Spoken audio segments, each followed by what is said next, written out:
Hello and welcome back to my Life is Strange yapping office hours. This is Professor Dan Pixel, and I am here once again to talk to you about Life is Strange Double Exposure. Particularly and specifically, yes, it is finally time. It is the Chloe episode, as we have long promised. By long promised, I mean for the last 2 days. Now, before I get into the body of this yap, I do have a few things that I want to point out first, because the internet is the internet. I am probably Chloe Price's #1 fan. I first came out as queer in 2015. I think I had been aware of it since about 2013 or so, but one of the first video games that I actually played after coming out was this one. It was Life is Strange. And I did play it with a group of my friends. There were like maybe 4 of us. And I remember thinking at the time, like as we were playing through it, I was like, this has struck me very obviously from the beginning as a very queer relationship between Max and Chloe. So for me, in a lot of ways, my connection to this game was very personal. Not to mention, on top of all that, this was probably the start of my own journey to discovering my gender identity along the way. So to say that I locked in on these characters kind of hard is a bit of an understatement, honestly. I mean, so this is my Chloe pin. I wear this all the time when I'm at work, and people have asked me, both at work and other places, if this is supposed to be me. This right here is my first guitar. Her name is Chloe. We named her in 2017. Back when I was doing a theater show with my friend, we were talking about it in an improv scene, and we both came to the conclusion that Chloe was the right name for her. You can see, like, I've got this floral shoulder strap. Also, she's got a floral pattern on her neck. Like, it was very, very appropriate. But not like merch or naming things is some, like, qualification that you need to be a fan. I'm just trying to tell you about where I come from so that when you hear my opinions on things, you know that they are coming from a place of deep love for the character.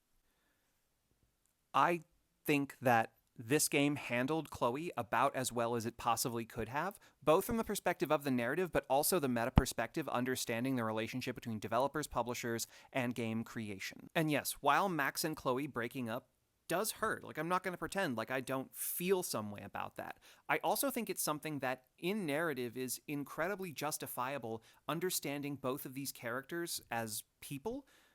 And I don't think it's an insult to them. If anything, to me, it's a sign of respect to the characters themselves that they were willing to put them through something difficult without being afraid for the characters' souls. We'll get into that a little bit more in a few minutes, but I want to start off with why I think from a top-down meta perspective, from a game construction perspective, why I think this is the best possible handling of Chloe in this game. In understanding what it would take to create a game in which one entire half of the game would have had a character and the other one would not have had one, how would that character have been able to affect anything meaningful? At best, they would have been somewhat interesting wallpaper, and at worst, they could have just been an NPC in, like, the truest category. I think I do speak for everyone when I say that if Chloe were to return in a game, having her relegated to such an unimportant position would feel very bad.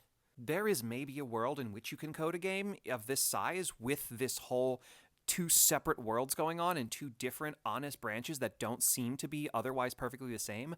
It would take probably 5 years in total to build that to a level that was pre-debugging. At least if you were, going at a healthy pace, which is already a problem in the gaming industry. But most studios don't have that kind of time. They don't have that kind of money, and that's why they end up going to larger publishers to begin with, because they have that kind of money that can help them get projects across the line. But what many of you might not know is that publishers have a lot of control because of the amount of money they put into things. And for-profit companies like publishers are not going to be willing to take long-term risks like that over and over again, especially when we are in essentially a gaming winter. Like the esports winter, we already passed through that. Now we're on the full gaming winter. Think about how many mass layoffs are occurring. And there's certainly a lot to talk about in terms of like venture capitalist money and executive mismanagement and executive salaries and not taking pay cuts when they should in regards to this esports recession. But, the reality we live in is that right now employees are getting the shaft.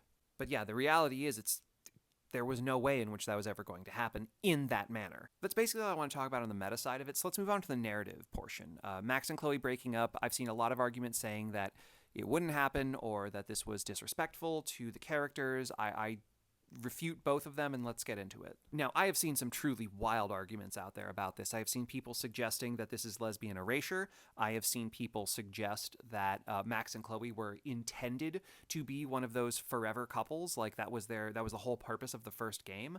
Remember how I said at the beginning of this that I played with a group of friends for my first time? Back at that time when we finished and we got through all of it, I was very much of the opinion that Max and Chloe were queer. However, one of my other friends who was there in the room with me didn't see it. Just straight up didn't see it.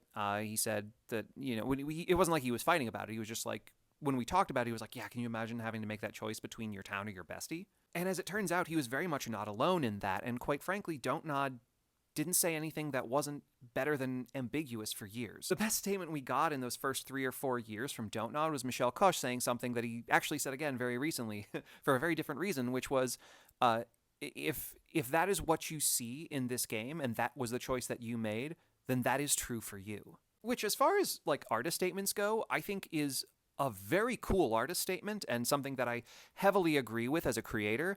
I think in this particular instance, it was maybe a little cowardly in some regards, but not at the time. Like, at the time, like, that was very ahead of its time. I think at the time, in an interview with both him and Don't Nod founder Jean-Maxime Maurice, what they wanted to stress more than anything else was it was the strength of the bond between these two characters. Whether or not it was romantic was entirely up to your interpretation as the player. So I have to admit, it's somewhat strange to me to see, in retrospect, all these years later, where the original game is kind of lionized as this championing of a lesbian love story when it's very much not. At the same time, it's not that it's not that either, right? It's that ambiguity is meant to be interpreted differently by different audiences. So to say that Max and Chloe having a breakup or a fight is disrespectful to the intention of the original creators is, I mean, it's flatly not true. Michel Koch also understands this because he is a very wise creator, and he has said flat out, yes, those are not the characters that I recognize, but that is what happens when other people write your characters. But back into the actual narrative of Double Exposure, I found that the way in which Max and Chloe broke up very much understood the fears and flaws of Max, as well as the trauma and fears of Chloe very well. From the very beginning of our introduction to Max's character, she has always been somewhat of a control freak. When she is faced with conflict, trauma, or negative situations, her solution is to take back control from it by isolating and running away from it. When she gets overwhelmed, her tendency was to freeze, isolate, stop, and just simply remove herself from the situation entirely. However, there's simply no way she was ever going to do that with Chloe because of all the effort that she went through and the choices she made to save her. In that way, in a post-destruction of Arcadia Bay ending, she continued to distance herself from her trauma and control it the way she always would, except she had the additional power of her time travel, but also had Chloe. Now, rather than isolate herself away from Chloe, who was not the problem, she pulled Chloe into her isolation. While some of you might think that might be enough for both of them, I think it goes to show that Max's trauma was so severe that that isolation made Chloe the only person she was relying upon. You can even kind of see it in her relationship to her parents at the beginning of Double Exposure. Like, she cut herself completely off from them as well. She was relying on Chloe for everything, and that's not healthy. So Chloe was bearing both her own guilt and the weight of Max's guilt. And if you're Max and the one thing you obsessively cannot lose is the one person you rely upon, and you have a power that makes it so you can always anticipate what they're going to do, some of you might say Max would never do that. We don't actually know if she does or not. Can you imagine being on the other end of that and having to bear the weight of two guilts, but also realize that maybe your actions aren't as free as you'd like to think, especially when you're the type of person whose biggest coping mechanism and vice is giving in to impulse? When I first discovered that Max and Chloe broke up via a note, I was a little confused at first myself, until one person in my chat pointed out that Chloe being 2 locations away meant that that was outside of Max's rewind power. I don't think it's actually the case that Max ever used her rewind power to make Chloe stay, although it's entirely possible. I do, however, think that fear would worm its way into Chloe's brain, and that completely explains all of her actions. Now, personally, I don't think this is the end for their relationship, especially after the end of Double Exposure, and I see multiple paths to them getting back together in the long run. And I don't know about you, but my imagination is kind of inspired again. Maybe like Chloe, I, free of the expectation of what must be, now see what can be. And that is something I personally find very freeing.